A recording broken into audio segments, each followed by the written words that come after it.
2026 IPL opening match వచ్చేసి ఈరోజు defending champion RCB versus Kateramma కొడుకులు ఎస్ఆర్హెచ్ మధ్య ఈరోజు బెంగళూరు వేదికగా అయితే జరగబోతున్న విషయం మనందరికీ తెలిసిందే.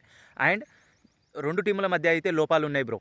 ఏంటంటే లాస్ట్ టైం వాళ్ళకు ఎంతో బాగా పర్ఫామ్ చేసినటువంటి హేజల్వుడ్ ఇనిషియల్ మ్యాచెస్కి అయితే అవైలబుల్ ఉండడం లేదని తెలిసి మన అందరికీ తెలిసిందే. తనైతే ఇంజురీ కారణంగా బయటికి వెళ్ళాడు. తనని ఎవరు రిప్లేస్ చేస్తారనేది చెప్పేసి చూడాలి. అండ్ అటు ఎస్ఆర్హెచ్కు చూసుకుంటే ప్యాట్ కమిన్స్ తను కూడా ఇన్స్టల్ స్టేజ్ ఆఫ్ మ్యాచెస్ వచ్చేసి ఎస్ఆర్హెచ్కు కెప్టెన్గా ఉండే అవకాశాలు లేవు. సో ఈశాన్ కిచెన్ వచ్చేసి ఈ మ్యాచెస్కు కెప్టెన్గా వ్యవహరించే ఛాన్సెస్ చాలా ఉన్నాయని చెప్పేసి అందరూ అంటున్నారు.